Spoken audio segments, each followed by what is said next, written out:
No início do Evangelho de João, está escrito assim: E o Verbo se fez carne e habitou entre nós. Nós observamos que o Verbo se fez carne, isto é, o Espírito Santo veio num homem, um homem chamado Jesus. Quem é Jesus? Jesus é o Verbo que se fez carne. Essa palavra é uma palavra que chama a nossa atenção, pois este é um fato espiritual primordial para compreendermos o Evangelho e a maneira como Deus operou para trazer a realidade do seu Espírito e o governo do seu reino para dentro de nós. Primeiramente, veja que quando Jesus estava na carne, ele estava entre nós. Posteriormente, quando o Espírito Santo veio, Jesus passou a viver em nós. Há uma grande diferença de estar entre nós e de estar em nós. Portanto, nós recebemos algo muito maravilhoso, grandioso e sobrenatural. Jesus é o homem sobrenatural. Temos a prefiguração desta situação no tabernáculo. Temos na arca. Temos a realidade em Cristo. A arca simbolizava Cristo e a presença de Deus. Agora temos o Cristo como a imagem e a presença real do Deus invisível. Então, a manifestação de Cristo é a manifestação de Deus. O que havia dentro da arca? Havia a vara de Arão que floresceu. O que havia na vara era a amêndoa, que simboliza a multiplicação da vida. A vara seca que floresceu simboliza a ressurreição de Cristo. O que havia dentro da arca? Havia os 10 mandamentos, que é a manifestação da natureza divina. Sim, todos os mandamentos é a manifestação de um Deus santo, refletindo a sua santidade. Há também uma porção do maná, isto é, de Cristo como alimento que veio do céu. Algo veio do céu para satisfazer a nossa necessidade. Tudo isto está em Cristo. E tudo isto veio nesta encarnação. Então, este homem, ele é a manifestação da plenitude de Deus.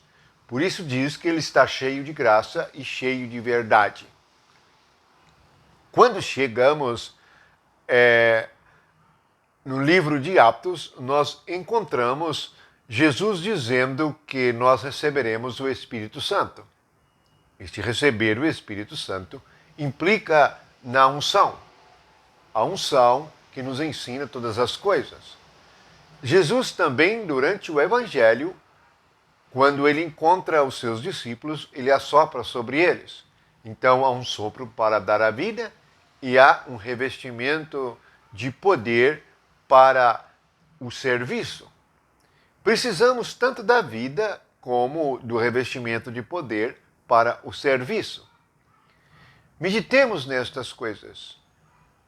O Espírito agora veio para dentro do nosso espírito. Esta é a maior revelação do livro de Atos. Observe que o comportamento dos discípulos muda repentinamente. Aqueles que estavam com medo e temerosos pelas suas vidas por causa da perseguição dos judeus se tornaram corajosos. E alguns até mesmo perderam a vida da carne por causa da sua fé e da sua coragem. Por quê? Porque receberam o Espírito Santo interiormente, o Espírito de poder. Portanto, a igreja não é algo institucional ou organizado pelo homem, é algo sobrenatural, pois representa a própria arca se movendo aqui na terra, com Deus dentro. Sim, somos agora pessoas sobrenaturais. Os filhos de Deus são pessoas sobrenaturais, pois trazem em si mesmo o Espírito. Paulo escreveu a carta aos Coríntios para combater o ensino humano, a palavra humana na igreja, e explicar que nós não recebemos o Espírito do mundo, mas o Espírito que provém de Deus, para ele nos ensinar todas as coisas. Este é o segredo.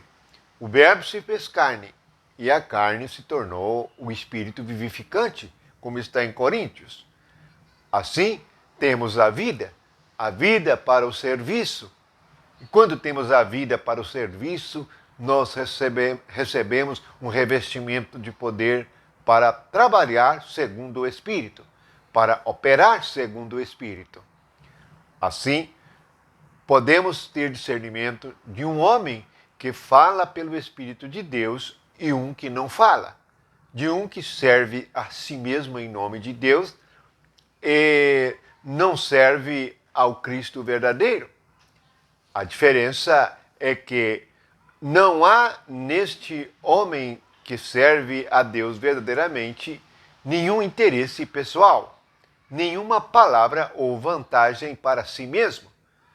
Observe que o apóstolo Paulo, ele considerou como perda todas as coisas e perdeu todas as coisas pela sublimidade do conhecimento de Cristo. Assim, para conhecer Cristo, ele perdeu as coisas e a sabedoria humana e mundana.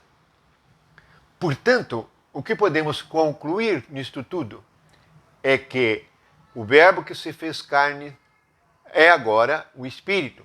A carne se tornou Espírito por meio da morte e da ressurreição de Jesus. E o Espírito foi dado a cada um de nós para nos dar vida. Assim, nós, mortos em pecados e delitos, recebemos a vida ressurreta de Jesus. Podemos experimentar esta vida e viver no reino de Deus. Este é o segredo e medite nisto. Você recebeu o Espírito. Então, entre em contato com Ele por meio da oração e Ele lhe responderá. Basta que obedeçamos. É este o princípio de Cristo, a obediência. Louvado seja Jesus por ter nos dado o seu Espírito, a vida e o poder para servi-lo. Bendito é o que vem no nome do Senhor. Que todos nós estejamos na graça de Jesus. Amém.